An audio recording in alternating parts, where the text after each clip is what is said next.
The day started quietly, as most days on the ranch do. The morning sun stretched across the fields, grazing my cattle in golden light, and the air carried the faint scent of hay and wildflowers. My daughter had just returned from college for the weekend, excited to spend time on the property. She loved it here: open spaces, freedom, and, of course, the thrill of learning how to manage a ranch with a few real-world lessons on responsibility. But peace never lasted long when HOA Karen was involved. By mid-morning, I noticed her shiny black SUV parked conspicuously near the entrance to my property. At first, I thought she was simply observing, as she often did.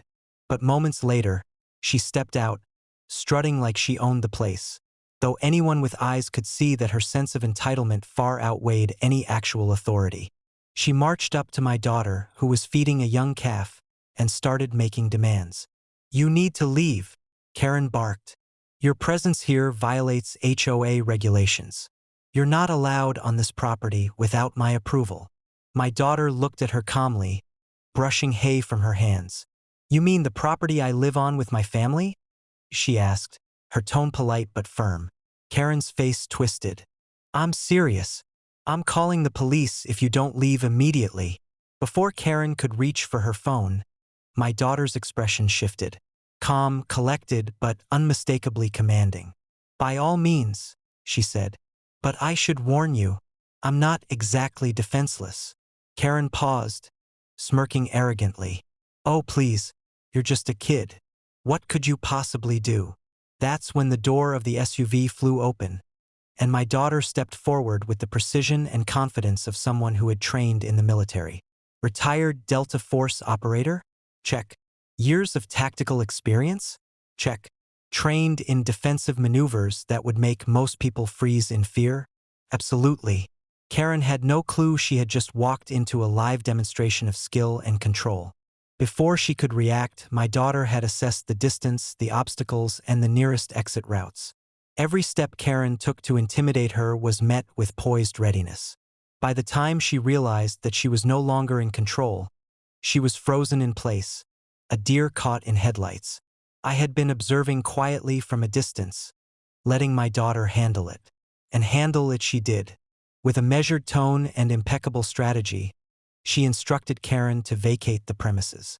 The commands were precise, backed by an unmistakable presence that made Karen's bravado crumble.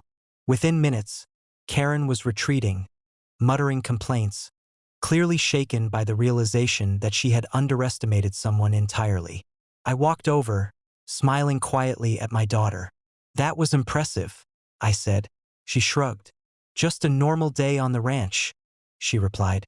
News of the encounter spread quickly throughout the neighborhood. HOA Karen had attempted to assert authority over my daughter, only to be met with swift and disciplined resistance. Her plans to intimidate or manipulate had utterly failed, leaving her embarrassed and powerless. By evening, life returned to normal.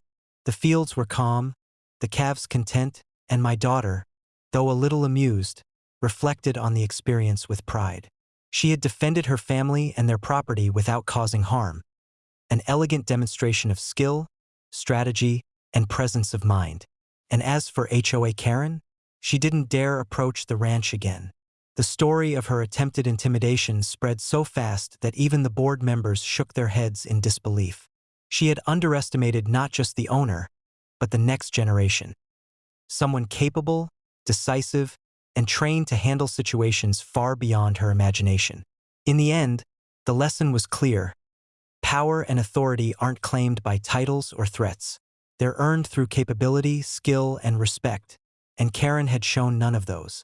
My daughter had shown her exactly what that looked like. The ranch remained ours, peaceful and untouchable.